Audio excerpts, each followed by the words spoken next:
Hey there, everybody. I'm Abby Waltz, the National Director here at Homes for Heroes, and I am so excited and so honored to be representing our Homes for Heroes Foundation today and getting to share with you all about a very special nonprofit that we just recently provided a grant to that's making a huge positive impact in the lives of some very deserving heroes in need across the country. I am joined by my very special guest, Jason Smith, the chairman of the National Disaster Area Response Team. Jason, thank you so much for joining me.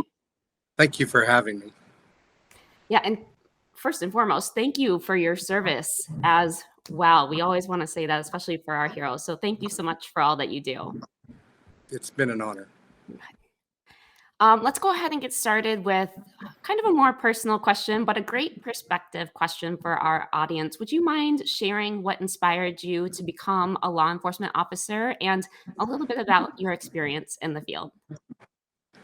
In 1995, I was working in the printing industry in April, and the news came across of the bombing in the Murrah building bombing in Oklahoma City. I was let go of work because we weren't sure if it was a massive terrorist attack or not. And I went home and watched the news with the rest of the country, and I was called to law enforcement. Law enforcement is a calling, and I was called at that moment to go into the family business. I'm a fifth generation public servant. My father and his father were both firemen. And I made a commitment at that point to serve those and to protect those that couldn't serve and protect themselves. And for the last 25 years, I fulfilled that promise and served, protecting and serving in Oklahoma. Wow, that's just wonderful. That's a long time to serve for sure. I'm sure it's changed over the years for you too. So thank you so much for all that you do and for rising to that calling for sure. Now, I happen to know that you are the past president of the Oklahoma State Fraternal Order of Police. Can you tell us a little bit about the mission of the Fraternal Order of Police, or the FOP, and how it's related to the FOP's foundation? Absolutely. The FOP is the number one voice in law enforcement officers in the country. We're the oldest and the largest union at about 364,000 plus members strong. The foundation is our charitable arm of that organization that lets us provide for the officers and the families and our members in their biggest times of need. We supply educational services, financial services, and what we're going to talk about today, which is the DART team that I'm honored to be a part of.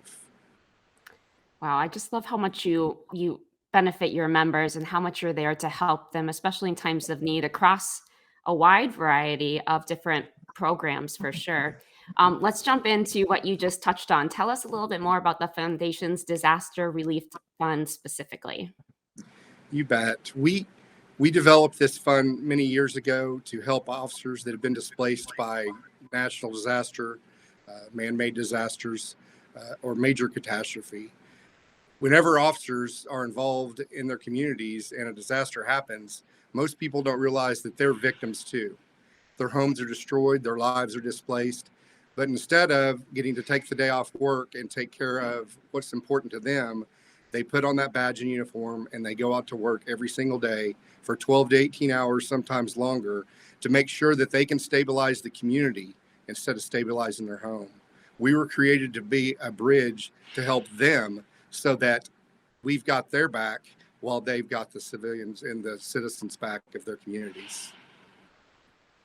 Yeah, it is such a unique perspective to think just how much our officers are impacted when natural disaster strikes, just because they too are impacted personally as well. And just like you did, they're all rising to the calling to get out there and serve and better their communities in times of need, and even in times of need for themselves. So such a selfless act, and what a great cause for you guys to serve and support and show up in their times of need too.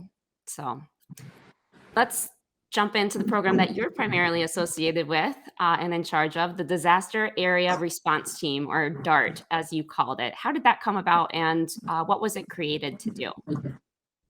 After Hurricane Katrina, we realized that there was a big bridge and gap in the rank and file officers, the ones serving on the street corners and at the gas stations and out in the field every day, and that of getting them services, food, fellowship, clothes, things that you take for granted that they couldn't get. We developed that plan. At first, Oklahoma joined with a lot of other states throughout the country, and we developed individual state teams committed to serve regionally our brothers and sisters that fall victim to these disasters. 2 years ago, when President Pat Yose was elected to be the national president of the FOP, he came to me with an idea. He said, let's make these regional teams, this dream that we've had, and let's go big with it. And let's go with a national response and develop a team of committed men and women throughout this country that'll respond immediately to crisis areas and make sure that our brothers and sisters don't go without the basic needs of life, so that they can concentrate on what's important, and that's getting home to their families every day. Wow. I love that you guys took that national, and now you've got different teams in place across the country to really quickly rise to the calling and go out there and serve. I also noticed that it's not just your law enforcement that you serve, you're also serving the community as a part of that DART team as well, right?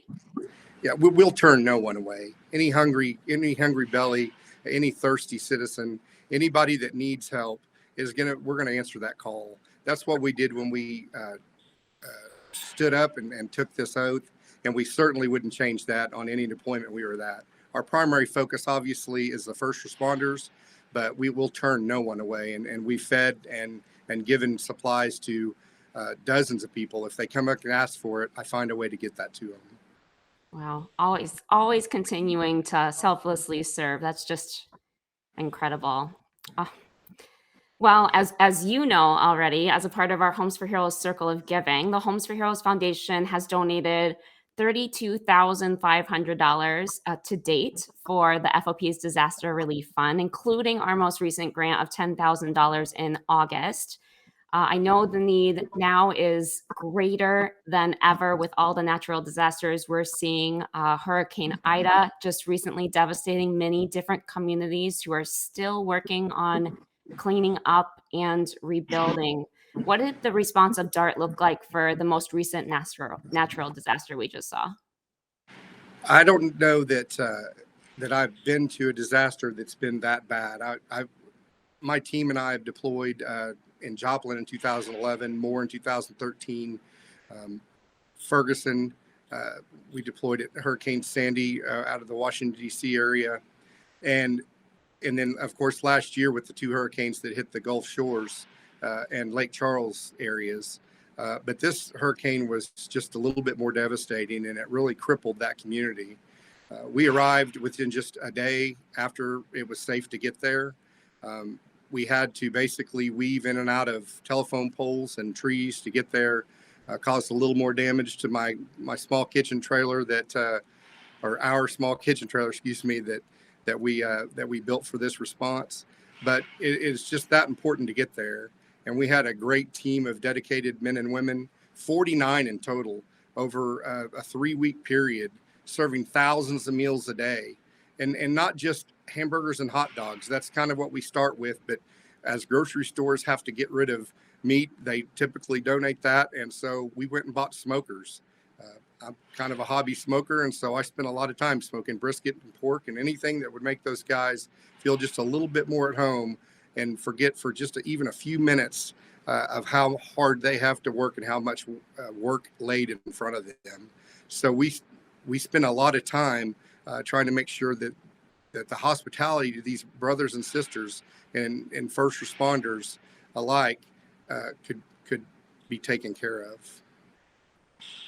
Wow, just incredible. And even to hear your resourcefulness of teaming up with local grocery stores that need to get rid of food and repurposing that to feed your brothers and sisters in arms, and also all the community that was devastated as well. That's just extraordinary. So thank you for all that you did for them and will continue to do in the future for sure.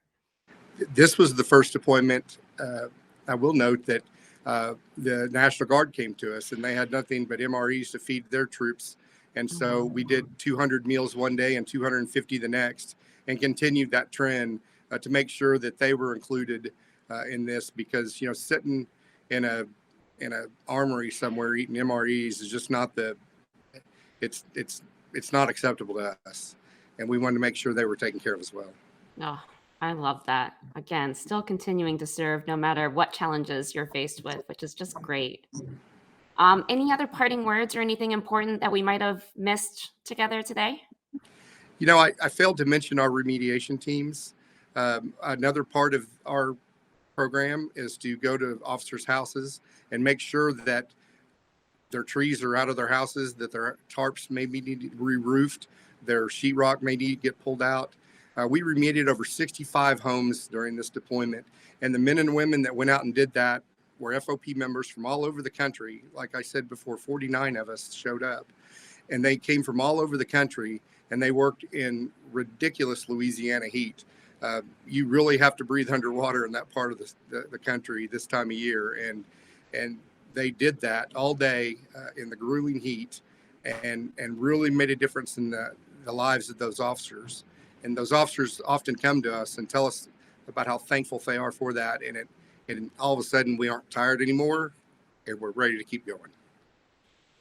I love that. I'm sure what a relief off their shoulders that was to have you guys serving them while they were out there serving the community that was in need. So thank you for you and your entire team that showed up to them. And thank you so much, Jason, for all that you do and for joining me today to sharing just the great work that you do throughout the entire country. For more information on the FOP, its foundation, and the Disaster Relief Fund, you can go to FOP.net. Grants from the Homes for Heroes Foundation, like the one to the Fraternal Order of Police Foundation, are made possible by the Homes for Heroes Circle of Giving and its network of real estate professionals who are committed to providing savings to hero groups such as firefighters, EMS, law enforcement, among others. To learn more about the savings available to heroes through Homes for Heroes, or to learn more about how the Homes for Heroes Foundation is helping heroes in dire need, visit homesforheroes.com.